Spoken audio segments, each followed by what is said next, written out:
Bangladesh has reported more than 20,000 deaths due to coronavirus since the pandemic broke out in the country in March last year. On Wednesday, in a 24-hour count, Bangladesh has recorded 237 deaths due to coronavirus. With the latest development, the COVID death toll in Bangladesh now stands at 20,016, said DGHS in its routine daily statement on Wednesday evening. The Khulna division logged 31 new deaths from COVID-19 in the past 24 hours, health officials said on Wednesday. The death toll in the division now has reached 2,294. Some 866 people tested positive for COVID-19 during the same period, according to the Divisional Health Department.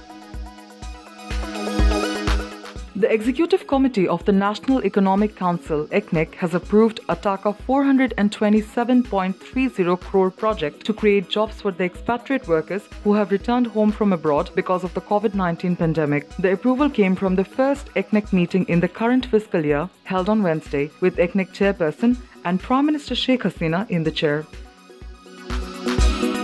A passenger travelling to Saudi Arabia was arrested at Dhaka's Hazrat Shah Jalal International Airport in the early hours of Wednesday for allegedly trying to smuggle out drugs. Some 9,000 yaba pills were seized from the possession of the accused, identified as Saddam, reported officials.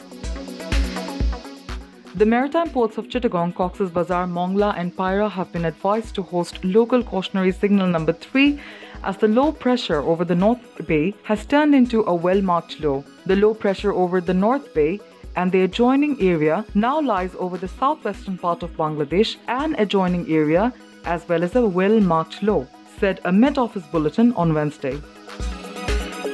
Myanmar's military ruler is looking for greater cooperation with the international community to contain COVID-19, state media reported on Wednesday, as the Southeast Asian country struggles with a surging wave of infections. The junta leader said vaccinations needed to be increased through both donated doses and by developing domestic production, aided by Russia.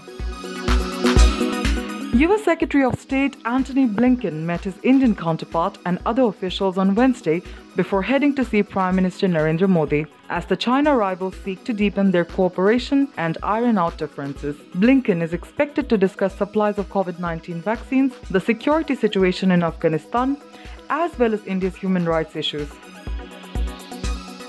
The United States and Russia were holding a fresh round of talks in Geneva on Wednesday, aimed at stabilizing the thorny relationship between Moscow and Washington. The talks are a continuation of the strategic dialogue, which started last month in the Swiss city. The meeting is taking place behind closed doors with no media present.